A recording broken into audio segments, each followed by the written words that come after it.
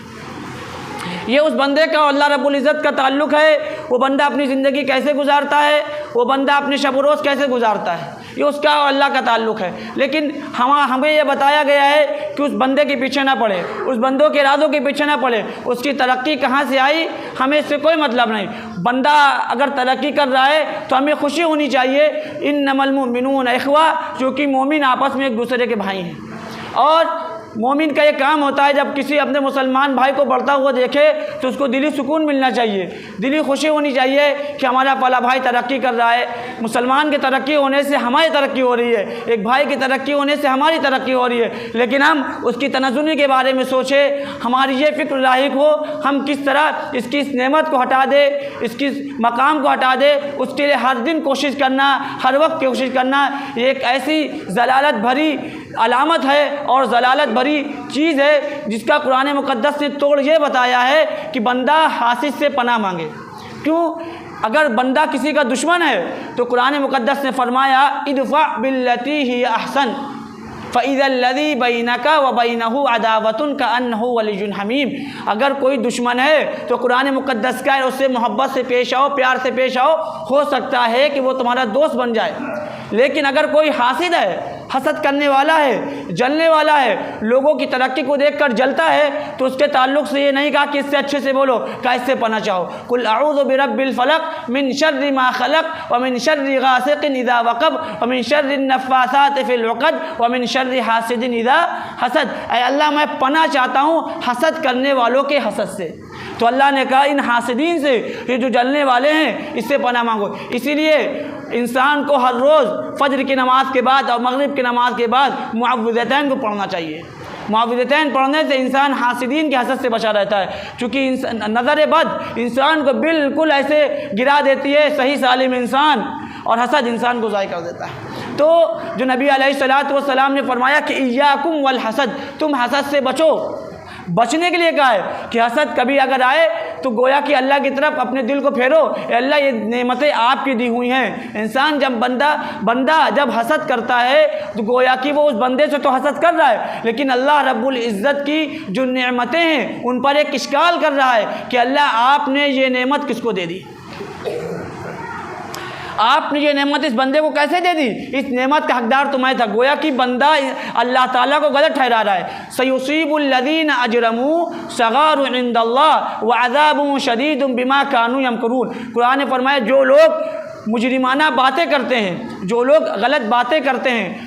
صغار عند اللہ، یہ اللہ کے نزدیک ذلیل اور رسوا ہیں، وعذاب شدید، اور ان کو زبردست عذاب پہنچے گا، بما كانوا یمکرون، کیوں پہنچے گا اس کی وجہ بتا دی، کیونکہ یہ دوسرے کے لیے پلاننگ کرتے تھے۔ اگر آج ہم کسی کے گرانے میں پلاننگ میں شامل ہیں، ہمارے دل میں یہ تمنا اٹھ رہی ہے کہ فلاں بندہ کامیاب کیسے ہو گیا، اس کو گرنا چاہیے، اس کا زوال آنا چاہیے، ہم اس کے متمنی ہیں، اور ہم صف اول میں نماز پڑھ لیں، ہم تہجد میں اٹھ کر اللہ کے سامنے رو رہے، تو میرا یہ سمجھنا ہے کہ گویا کہ یہ انسان ایسا ہے جو اپنا ظاہر تو بنا رہا ہے لیکن باطن کو اس نے کبھی کوشش نہیں کی۔ کیوں؟ کیونکہ اللہ رب العزت نے ایک اصول بتا دیا، اللہ اعلم حیث یجعل رسالتہ، اللہ بخوبی جانتا ہے کہ اس کو اپنی رسالت کہاں رکھنی ہے۔ رسالت جب اتنی بڑی چیز اللہ تعالیٰ کو معلوم ہے، کفار مکہ ابو جہل سے یہ پوچھا گیا کہ آپ محمد صلی اللہ علیہ وسلم پر ایمان کیوں نہیں لائے، تو ابو جہل نے کہا ہم نے قریش کا یعنی بنی ہاشم کا ہر چیز میں مقابلہ کیا، انہوں نے سخاوت دکھائی تو ہم نے بھی سخاوت دکھائی، انہوں نے رفاہ کا کام، حاجیوں کو پانی پلانے کا کام کیا تو ہم نے بھی خوب کیا، لیکن ان کے اندر اللہ رب العزت نے جو نبوت دے دی ہے اور ہمارے اندر نبوت نہیں ہے، اگر ہم ان کو مان لیں گے تو گویا کہ ہم نیچے اور یہ بڑے ہو جائیں گے، اس لیے ہم ان کو نہیں مانیں گے۔ تو اللہ رب العزت یہ شان نزول، یہ آیت کریمہ اللہ رب العزت نے نازل فرمائی، اللہ اعلم حیث یجعل رسالتہ، کہ اللہ بخوبی جانتا اس کو رسالت کا یہ حق کہاں رکھنا ہے، کس کو دینا ہے۔ اسی طرح کسی کو دولت ملی، کسی کو کوئی عہدہ ملا، کسی کو کوئی مقام ملا، کسی کو کوئی مرتبہ ملا، کسی کو دنیاوی فائدہ پہنچا، کوئی بھی فائدہ پہنچا، یہ اللہ کی طرف سے پہنچا ہے، کیونکہ ہماری طرف سے نہیں پہنچا۔ کیونکہ عبداللہ ابن عباس رضی اللہ تعالی عنہ سے نبی علیہ الصلوۃ نے فرمایا، اے ابن عباس میں تم کو چند کلمات سکھا رہا ہوں، احفظ اللہ یحفظک، اس کو یاد کر لو اللہ تمہاری حفاظت فرمائے گا۔ تو انہوں نے کہا یا رسول اللہ بالکل مجھے آپ بتا دے، تو آپ نے فرمایا وَاعْلَمْ أَنَّ الْأُمَّةَ لَوِ اجْتَمَعَتْ عَلَىٰ أَن يَنفَعُوكَ بِشَيْءٍ لَمْ يَنفَعُوكَ إِلَّا بِشَيْءٍ، پورا سکھایا، پھر کہا اگر پوری انسانیت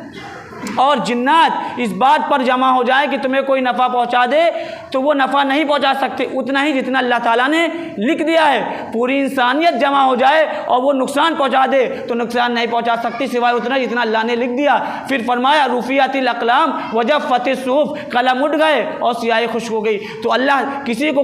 کوئی بھی چیز دنیا میں مل رہی ہے تو یہ اللہ رب العزت کی دی ہوئی ہے، اللہ رب العزت نے اس کو وہ نعمت دی ہے۔ ہمارا اس سے حسد کرنا کہ اس کو یہ کیوں مل گئی، ہمارا اپنی سوچ لگانا، ہمارا اپنی فکر لگانا اس کو کیوں مل گئی، تو اللہ نے منع فرمایا قل الروح من امر ربی وما اوتیتم من العلم الا قلیلا، کہ اللہ تعالیٰ نے بہت تھوڑا علم دیا ہے، اپنے دماغ مت لگائے، اپنے فکر کو مت لگائے کسی کی کوئی نعمت دے کر، چونکہ ان ساری نعمتوں کا تعلق اللہ رب العزت کی ذات اقدس سے ہوتا ہے کہ وہ جسے چاہتے ہیں نواز دیتے ہیں اور جسے چاہتے نہیں دیتے۔ جو قرآن مقدس کی کئی جگہ ہے، قرآن مقدس سے فرمایا تعز من تشاء وتذل من تشاء بیدک الخیر انک علی کل شیء قدیر، کہ عزت کا مالک ذلت کا مالک اللہ ہے، تمام خیر کی چیزیں اس کے پاس ہیں اور وہ ہر چیز پر قادر اور قدرت رکھنے والا ہے۔ تو بندے کا کسی بھی انسان سے حسد کرنا گویا کہ اللہ رب العزت کی ذات سے حسد کرنا ہے، اور جب بندہ اللہ کے مقابلے میں آ کے کھڑا ہو جاتا ہے تو اللہ تعالیٰ اس کو ذلیل اور رسوا کر دیتا ہے۔ من عاد لی ولیا فقد آذنتہ بالحرب، اللہ فرماتے ہیں حدیث قدسی ہے، جو میرے کسی ولی سے، اور ولی کون ہے اللہ جانتا ہے، بعض دکھنے میں تو بڑے ولی ہوتے، لمبی داڑھی اور پیشانی پہ نشانات اور پاجامہ ٹخنوں کے اوپر، اور دل میں کیا ہے اللہ جانتا ہے۔ اور کچھ ولی ہوتے ہیں جیسے ہمارے فلسطینی مجاہدین بھائی، کتنے اللہ والے، کتنے مجاہدین، روئے زمین پر سب سے اچھی جو جماعت نبی علیہ الصلوۃ نے فرمایا تھا، مجمع الزوائد میں وہ روایت ہے کہ ایک امت ہوگی جو حق کے لیے لڑتی رہے گی۔ صحابہ نے پوچھا تھا وہ کہاں ہوگی، تو آپ نے فرمایا تھا بیت المقدس کے ارد گرد۔ تو وہ عظیم مجاہد جو لڑ رہے ہیں، کیا ان کو ہم بزرگ نہیں مانیں گے، کیا ہم ان کو اللہ والا نہیں مانیں گے، کہ ہم تو ان کو وقت کا مجاہد، وقت کا صلاح الدین ایوبی، وقت عمر فاروق رضی اللہ تعالی عنہ مانیں گے۔ کیوں؟ چونکہ وہ اللہ کے لیے قربانی دے رہے۔ تو اس طریقے سے کوئی بھی ولی ہو، اگر ہم نے اس کو تکلیف پہنچائی، اس کو ذلیل کیا، اس کو رسوا کیا، تو اللہ فرماتا ہے اب میرا جنگ کا اعلان ہے، اب میرا جنگ کا، اس صاحب اللہ تعالیٰ کا اعلان ہے، حدیث قدسی ہے، من عاد لی ولیا فقد آذنتہ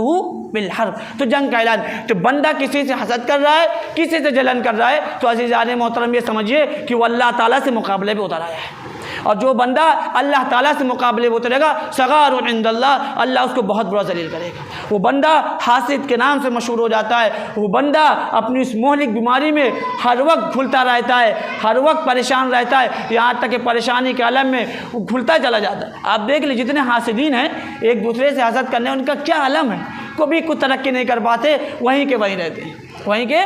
تو اس بیماری سے پناہ چاہیے، اس سے چونکہ اللہ کے رسول صلی اللہ علیہ وسلم نے 34 چیزوں سے پناہ مانگی اپنی زندگی میں، 34 چیزیں، اس میں سے کیا ہے، اللہم انی اعوذ بک من الحسد والجبن والبخل وسوء الخلق، اے اللہ میں حسد سے پناہ چاہتا ہوں، میں بزدلی سے پناہ چاہتا ہوں، اور میں بد اخلاقی سے پناہ چاہتا ہوں۔ تو حسد سے پناہ چاہے، حسد سے کہ اللہ مجھے حسد کی بیماری سے بچا لے، مجھے حسد کی بیماری سے بچا لے۔ اور نبی علیہ الصلوۃ کی جو واضح احادیث ہیں حسد کے تعلق سے جو آپ نے سنی، اور تو ان کو سمجھے اور ان کی فکر کرے، کوئی کسی کی بھی نعمت کو دیکھ کر اپنے دل میں یہ خواہش رکھیں کہ اللہ تعالیٰ ہمیں بھی ایسی نعمت دے دے اور ہمارے بھائی کو اور ترقی دے دے۔ وآخر دعوانا ان الحمد للہ رب العالمین۔